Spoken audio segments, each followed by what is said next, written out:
আসসালামু আলাইকুম, সবাইকে স্বাগত জানাচ্ছি বিডি ভিউজের বিশেষ বুলেটিনে। আপনাদের সাথে আছি আমি তৃষা তানিশা। হরমুজ প্রণালী নিয়ে ইরান ও যুক্তরাষ্ট্রের মধ্যে উত্তেজনা আবারও তীব্র হয়েছে। ইরানের উপপররাষ্ট্রমন্ত্রী কাজেম গারিবাবাদি জানিয়েছেন, ওমানের সঙ্গে অস্থায়ী নৌ চলাচল ব্যবস্থা নিয়ে সমঝোতা হলেও হরমুজ প্রণালী এখনও পুরোপুরি খোলা হয়নি। তার দাবি, ওয়াশিংটনকে আগে সমঝোতা স্মারকে দেওয়া প্রতিশ্রুতিতে ফিরতে হবে। এরপরই প্রণালীটি পূর্ণভাবে আন্তর্জাতিক জাহাজ চলাচলের জন্য উন্মুক্ত করার বিষয়টি বিবেচনা করবে তেহরান। ইরান ও ওমানের মধ্যে সাময়িক একটি নৌপথ তৈরির বিষয়ে সমঝোতা হলেও এটি স্থায়ীভাবে হরমুজ খুলে দেওয়ার সিদ্ধান্ত নয়, বরং দুই দেশ একটি অস্থায়ী করিডোরের মাধ্যমে সীমিত জাহাজ চলাচল পরিচালনার চেষ্টা করছে। একই সঙ্গে দীর্ঘমেয়াদে ও টেকসই নৌপথ নিয়ে আলোচনা চালিয়ে যাওয়ার কথা রয়েছে। অন্যদিকে মার্কিন প্রেসিডেন্ট ডোনাল্ড ট্রাম্প দাবি করেছেন, হরমুজের আন্তর্জাতিক জলসীমায় থাকা সব মাইন অপসারণ ও বিস্ফোরণের মাধ্যমে নিষ্ক্রিয় করা হয়েছে। একই সঙ্গে তিনি ইরানকে সতর্ক করে বলেছেন, কোনো জাহাজ নতুন করে মাইন পেতে গেলে সেটিকে ধ্বংস করা হবে। এর ফলে গুরুত্বপূর্ণ ওই জলপথে যুক্তরাষ্ট্রের সামরিক নজরদারি ও নিয়ন্ত্রণ নিয়ে নতুন করে উত্তেজনা তৈরি হয়েছে। এর পাশাপাশি ইরানের ওপর অর্থনৈতিক চাপও বাড়াচ্ছে ওয়াশিংটন। মার্কিন প্রশাসন সম্প্রতি প্রায় ৬০ ব্যক্তি, প্রতিষ্ঠান ও জাহাজের বিরুদ্ধে নতুন নিষেধাজ্ঞা দিয়েছে। যুক্তরাষ্ট্রের দাবি, এসব পদক্ষেপের লক্ষ্য ইরানের অবশিষ্ট আর্থিক ও বাণিজ্যিক সংযোগ বিচ্ছিন্ন করা এবং দেশটির রাজস্ব প্রবাহে চাপ সৃষ্টি করা।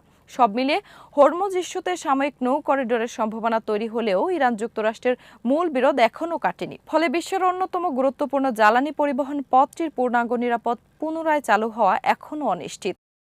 ইরানের সেনাবাহিনীর সাম্প্রতিক যুদ্ধের অভিজ্ঞতা কাজে লাগিয়ে নিজেদের আকাশ প্রতিরক্ষার সক্ষমতা আরও শক্তিশালী করছে। দেশটির সেনাবাহিনীর বিমান প্রতিরক্ষা বাহিনীর কমান্ডার আমির আলী রেজা এলহামি জানিয়েছেন, ইসরায়েল ও যুক্তরাষ্ট্রের সঙ্গে ৪০ দিনের যুদ্ধে অর্জিত অভিজ্ঞতা তাদের কৌশল, অস্ত্র উৎপাদন এবং প্রতিরক্ষা ব্যবস্থা মোতায়েনে গুরুত্বপূর্ণ পরিবর্তন এনেছে। এলহামি বলেন, বর্তমানে ইরানের সামরিক বাহিনী শতভাগ দেশীয় সক্ষমতার উপর নির্ভর করছে। যেসব প্রতিরক্ষা ব্যবস্থা সাম্প্রতিক যুদ্ধে কার্যকর প্রমাণিত হয়েছে, সেগুলো আরও উন্নত করার পাশাপাশি একই ধরনের ব্যবস্থা তৈরিও মোতায়েন করা হচ্ছে। তার দাবি, যুদ্ধের অভিজ্ঞতা ইরানের বিমান প্রতিরক্ষা ব্যবস্থাকে আরও কার্যকর করার সুযোগ তৈরি করেছে।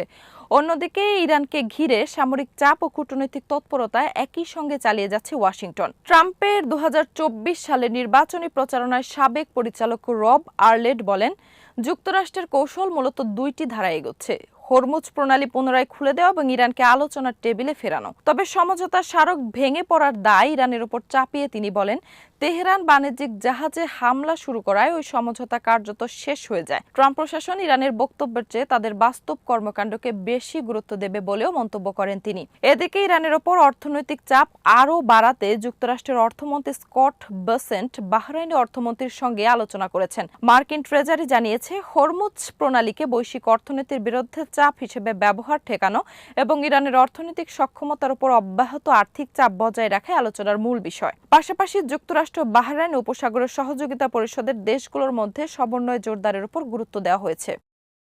ইরানের পররাষ্ট্রমন্ত্রী আব্বাস আরাকচি ও পাকিস্তানের সেনাপ্রধান ফিল্ড মার্শাল আসিম মুনির মঙ্গলবার ফোনে সাম্প্রতিক আঞ্চলিক পরিস্থিতি অভিন্ন উদ্বেগ নিয়ে আলোচনা করেছেন। এ সময় শান্তি ও নিরাপত্তা প্রতিষ্ঠায় দুই দেশের যৌথ প্রচেষ্টা অব্যাহত রাখার উপর গুরুত্ব দেওয়া হয়। ইরানের পররাষ্ট্র মন্ত্রণালয় জানিয়েছে, আলোচনায় সাম্প্রতিক ঘটনা প্রবাহ পর্যালোচনার পাশাপাশি আঞ্চলিক স্থিতিশীলতা প্রতিষ্ঠায় নিয়মিত পরামর্শ, যৌথ উদ্যোগে জোরদারের প্রয়োজনীয়তার কথা বলা হয়েছে। তবে আলোচনার বিস্তারিত প্রকাশ করা হয়নি। ইরান যুক্তরাষ্ট্র সংঘাত চলাকালে পাকিস্তান কাতারের সঙ্গে গুরুত্বপূর্ণ মধ্যস্থতাকারীর ভূমিকা পালন করে আসছে। এদিকে জাতিসংঘের নিরাপত্তা পরিষদের বৈঠকে ইরানের উপস্থায়ী প্রতিনিধি গোলাম হোসাইন দারজি যুক্তরাষ্ট্রের বিরুদ্ধে অর্থনৈতিক চাপ, নৌ অবরোধ এবং একতরফা নিষেধাজ্ঞাকে আন্তর্জাতিক আইনে লঙ্ঘন বলে অভিযোগ করেছেন। দারাজি বলেন, খাদ্য, জ্বালানি ও বাণিজ্যিক যুদ্ধের হাতিয়ার হিসেবে ব্যবহার করা হচ্ছে। তিনি দাবি করেন, যুক্তরাষ্ট্র ইসরায়েল ২৮ ফেব্রুয়ারি ইরানের বিরুদ্ধে যুদ্ধ শুরু করে।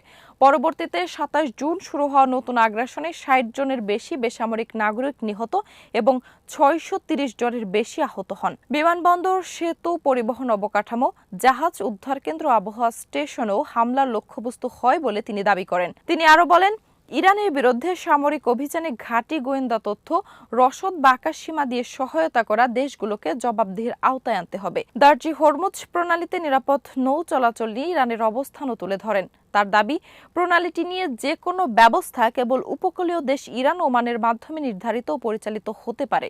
ইরান জাতিসংঘ সনদ অনুযায়ী আত্মরক্ষার অধিকার সংরক্ষণ করে বলেও তিনি উল্লেখ করেন। তার মতে স্থায়ী শান্তি, নিরাপদ নৌ চলাচল নিশ্চিত করতে আগ্রাসন বন্ধ, ইরানের সার্বভৌমত্ব প্রতি সম্মান, নৌ অবরোধ প্রত্যাহার এবং ভবিষ্যৎ হামলার প্রতিরোধে বিশ্বাসযোগ্য নিশ্চয়তা প্রয়োজন। ফিলিস্তিনি সশস্ত্র গোষ্ঠী হামাস ইসরায়েলি বাহিনীর হাতে জাতিসংঘের ফিলিস্তিনি শরণার্থী বিষয়ক সংস্থা ইউএনআরডব্লিউ এর একটি প্রশিক্ষণ কেন্দ্র দখলের তীব্র নিন্দা জানিয়েছে। মঙ্গলবার অধিকৃত পূর্ব জেরুজালেমের উত্তরে কালান্দি এলাকায় ইউএনআরডব্লিউ এর কারিগরি প্রশিক্ষণ কেন্দ্রে অভিযান চালায় ইসরায়েলি বাহিনী। অভিযানে নেতৃত্ব দেন দেশটির কট্টর ডানপন্থী জাতীয় নিরাপত্তা মন্ত্রী ইতামার বেন গাভির। হামাসের অভিযোগ, কালান্দিয়া প্রশিক্ষণ কেন্দ্র দখলের পাশাপাশি সেখানকার কর্মীদের আটক এবং জিজ্ঞাসাবাদ করা হয় এবং কেন্দ্রের আঙিনায় ইসরায়েলি পতাকা উত্তোলন করা হয়। সংগঠনটি ঘটনাটিকে ফিলিস্তিনি জনগণ ও তাদের অধিকারের বিরুদ্ধে নির্লজ্জ আগ্রাসন হিসেবে আখ্যায়িত করেছে। হামাস আরও বলেছে, ইউএনআরডব্লিউ কে লক্ষ্য করে ইসরায়েলি সরকারের ধারাবাহিক পদক্ষেপ আন্তর্জাতিক আইন ও জাতিসংঘের সিদ্ধান্তের প্রতি সরাসরি চ্যালেঞ্জ।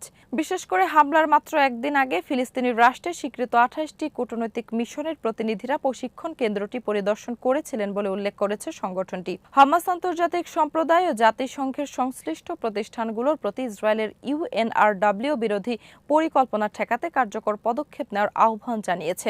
একই সঙ্গে ফিলিস্তিনিদের ত্রাণ ও মানবিক সহায়তা দেওয়া সংস্থাটিকে সুরক্ষার দাবি জানিয়েছে তারা। এদিকে দক্ষিণ লেবাননেও ইসরায়েলি হামলার খবর পাওয়া গেছে। ন্যাশনাল নিউজ এজেন্সির তথ্য অনুযায়ী ইসরায়েলি বাহিনী দক্ষিণ লেবাননের মাজদাল জৌন শহরের হামলা চালিয়েছে। আল মানসুরি এলাকায় বিস্ফোরণ বোঝাই একটি ইসরায়েলি ড্রোন বিস্ফোরিত হয়েছে। এছাড়া বাইত আল সায়েদ শহরে ইসরায়েলি সেনারা কয়েকটি বাড়িতে আগুন ধরিয়ে দেওয়ার চেষ্টা করেছে বলেও খবর পাওয়া গেছে। ফলে ইউএনআরডব্লিউ কে কেন্দ্র করে দখল এবং দক্ষিণ লেবাননে হামলার মধ্য দিয়ে অঞ্চলটির উত্তেজনা আরও বাড়ার আশঙ্কা তৈরি হয়েছে।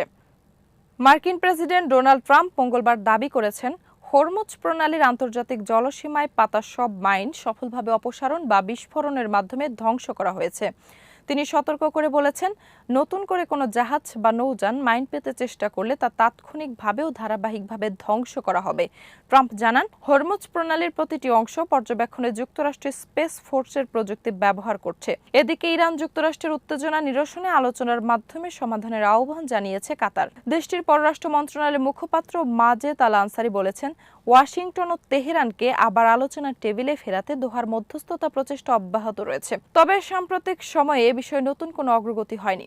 আনসারি বলেন, উপসাগরীয় সব দেশই সংঘাতের শান্তিপূর্ণ সমাধান চায় এবং সম্ভাব্য উত্তেজনা মোকাবেলায় তাদের মধ্যে পূর্ণ সমন্বয় রয়েছে। সংঘাত আরও বাড়লে এর প্রভাব শুধু মধ্যপ্রাচ্যে নয়, পুরো বিশ্বেই পড়তে পারে বলেও সতর্ক করেন তিনি। হরমুজ প্রণালী নিয়ে কাতার জানিয়েছে, স্বাভাবিক নৌ চলাচল পুনঃপ্রতিষ্ঠা দোহার অন্যতম অগ্রাধিকার। আন্তর্জাতিক আইনের অধীনে নৌ চলাচলের স্বাধীনতা নিশ্চিত করার উপরও জোর দেন আনসারি। তিনি ইরানকে প্রণালী বন্ধ করে নৌ চলাচলের স্বাধীনতা লঙ্ঘনের জন্য অভিযুক্ত করেন। এর আগে সোমবার ইরানকে বৈশ্বিক আর্থিক ব্যবস্থা থেকে বিচ্ছিন্ন করার লক্ষ্যে অপারেশন ইকোনমিক আউটকাস্ট নামে ব্যাপক নিষেধাজ্ঞা কার্যক্রম শুরু করে যুক্তরাষ্ট্র। কাতার এসব নিষেধাজ্ঞাকে একতরফা আখ্যা দিয়েছে। এদিকে গাজা প্রসঙ্গে আনসারি ইসরায়েলের ওপর চাপ বাড়িয়ে যুদ্ধবিরতি চুক্তি বাস্তবায়নে আহ্বান জানিয়েছেন। প্রিয় দর্শক, যুক্তরাষ্ট্র ইরান যুদ্ধ নিয়ে আরও সর্বশেষ সংবাদ এবং বিশ্লেষণ থাকছে আমাদের সন্ধ্যার বুলেটিনে। আজ এখানেই শেষ করছি। সবাই ভালো থাকুন, সুস্থ থাকুন আর নিরাপদে থাকুন। ভালো লাগলে চ্যানেলটি সাবস্ক্রাইব করুন। আল্লাহ হাফেজ।